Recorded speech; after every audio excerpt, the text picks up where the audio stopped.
गोंदिया शासकीय वैद्यकीय महाविद्यालयात कंत्राटी पद्धतीवर काम करणाऱ्या चतुर्थ श्रेणी कर्मचाऱ्यांनी थकीत वेतनाच्या मागणीला घेऊन काम बंद आंदोलन पुकारलं होतं. मात्र नियमबाह्य पद्धतीने करण्यात आलेलं आंदोलन काही तासातच गुंडाळण्यात आलं. गोंदिया शहरातील शासकीय महाविद्यालयात एनर्जी गो कंपनीच्या माध्यमातून 400च्या वर कर्मचारी कंत्राटी पद्धतीने काम करत होते. मात्र सप्टेंबर महिन्यात या कंपनीचा करार संपल्यानंतर या कंपनीने कंत्राटी कर्मचाऱ्यांचा 2 महिन्यांचा पगार थांबवून ठेवला. तर हा कंत्राट स्मार्ट कंपनीला देण्यात आल्यानंतर स्मार्ट कंपनीने ऑक्टोबर महिन्यापासून कामं सुरू केली. आज जानेवारी महिन्याचे 15 दिवस लोटत आले तरी फक्त ऑक्टोबर महिन्याचा पगार दिला, तर नोव्हेंबर आणि डिसेंबर महिन्याचा पगार अद्यापही न दिल्याने कर्मचाऱ्यांनी आज शासकीय वैद्यकीय महाविद्यालयाला कुठलीही माहिती न देता काम बंद आंदोलन पुकारलं. वैद्यकीय अधिष्ठाता यांनी कर्मचाऱ्यांना आपल्या केबिनमध्ये बोलावून घेत संबंधित कंपनीच्या प्रतिनिधींना बोलावून घेत येत्या 8 दिवसात नोव्हेंबर आणि डिसेंबर महिन्याचा पगार करून देण्याचं आश्वासन दिल्यानंतर हा आंदोलन मागे घेण्यात आलं. तर एनर्जी गो कंपनीला सप्टेंबर महिन्यापर्यंत कंत्राट होतं. त्या कंपनीशी पत्रव्यवहार करून कंत्राटी कर्मचाऱ्यांचा पगार मिळवून देऊ असं आश्वासन वैद्यकीय अधिष्ठाता यांनी दिलं. गोंदियाहून प्रतिनिधी अमरदीप बडगे. किती लोक आंदोलनावर बसले आहे, काय मागणी आहे? तुझं नाव सांगा पूर्ण. मी विजय पाटील, विदर्भाध्यक्ष, राष्ट्रीय मजदूर सेना. आज शासकीय वैद्यकीय महाविद्यालय गोंदिया इथल्या कंत्राटी कामगारांचा जो आंदोलन सुरू आहे, त्यांना 6 महिन्यापासून पगार देण्यात आलेला नाहीये. आणि पगारच नाही तर त्यांना जे किमान वेतनानुसार जे सर्व सुविधा मिळाल्या पाहिजे असते, किमान वेतनानुसार पेमेंट मिळालं पाहिजे असतं, त्यांना विशेष भत्ते देण्यात आले पाहिजे असते, त्यांना डीए दर 6 महिन्या डीएची वाढ झाली पाहिजे असते, त्यांना बोनस देण्यात आले द्यायला पाहिजे असं होतं.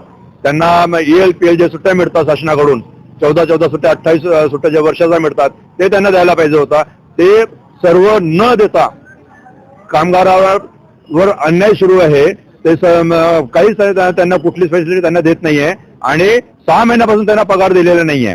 मला हे म्हणायचं आहे, शासकीय गव्हर्नमेंट हॉस्पिटलने ज्या contract smart services private limited contract सोबत जे करार केलेला आहे, त्याने जो कॉन्ट्रॅक्ट दिलेला आहे, त्या कॉन्ट्रॅक्टमध्ये हे लोक एक ओळ टाकतात की शासकीय अनुदान येण्याला जर विलंब झाला 4-6 महिने तर कॉन्ट्रॅक्टर तो कामगारांचा वेतन नियमित करेल, त्यांचा वेतनामध्ये कुठलाही खंड पडता कामा नये असं तो त्यांनी ते अग्रीमेंटमध्ये लिहून घेतात. आणि अशा सक्षम कंत्राट काय सांगणार. आज कंत्राटी जे कर्मचारी होते गंगाबाई आणि त्यांनी काम बंद आंदोलन पुकारलं होतं आणि 6 महिन्यापासून झालं असं म्हटलं. यामध्ये शासकीय वैद्यकीय महाविद्यालय रुग्णालय गोंदिया येथे कार्यरत बाह्य स्तोत्राच्या माध्यमातून कार्यरत कर्मचाऱ्यांनी जे आंदोलन केलं, त्या अनुषंगाने त्यांचा मागील एनर्जी गो कंपनीच्या माध्यमातून जो पगार त्यांचा अदा नव्हता झाला त्याबद्दल, आणि दुसरं नवीन कंपनी जी ऑक्टोबर महिन्यापासून सुरू झाली त्यांचे 2 महिन्याचे पगार यांचे न झाल्यामुळे त्यांनी ते आंदोलन केलेलं होतं.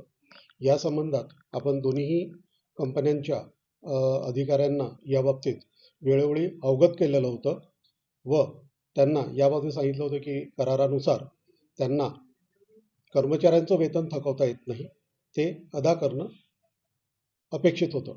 परंतु ते न झाल्यामुळे हे आंदोलन झालेलं आहे. आणि आजच त्यांच्यासोबत आलेले राष्ट्रीय मजदूर सेनेचे पदाधिकारी यांच्यासोबत झालेल्या चर्चेनुसार स्मार्ट कंपनीच्या माध्यमातून कर्मचाऱ्यांना 2 महिन्याचे वेतन हे पुढील 8 ते 10 दिवसामध्ये अदा करण्यात येईल असं आश्वासन देण्यात आलेलं आहे कंपनीच्या माध्यमातून. त्यानुसार आजचा हा आंदोलन समाप्त झालं असेल असं मी गृहीत धरतो. मी पल्लवी रामटेके, शासकीय वैद्यकीय महाविद्यालयामध्ये जे स्मार्ट सर्व्हिसेस कंपनी आहे त्या अंतर्गत कंत्राटी कर्मचारी म्हणून काम करते. आम्ही मागील 1.5 वर्षापासून ह्या कंपनी अंतर्गत काम करत आहोत. मागील 1 डिसेंबर 2023ला एनर्जी गो म्हणून कंपनी आलेली होती. ती कंपनी ऑक्टोबर महिन्याच्या 11 तारखेपर्यंत जवळपास चाललेली आहे. त्याच्यानंतर नवीन स्मार्ट सर्व्हिसेस म्हणून कंपनी आलेली आहे. मागील कंपनी एनर्जी गो त्यांचे आतापर्यंत आमचे 2.5 महिन्याचा पगार थकत आहे, तेही पगार दिलेले नाही आहे. आणि विचारणा केली असता 10 करोडचा फंड येणार आहे, येईल, आता येईल, 4 दिवसात येईल, एक पगार होईल तुमची, नंतर मग पगार होईल. पण आम्ही कसे काय जगायचे?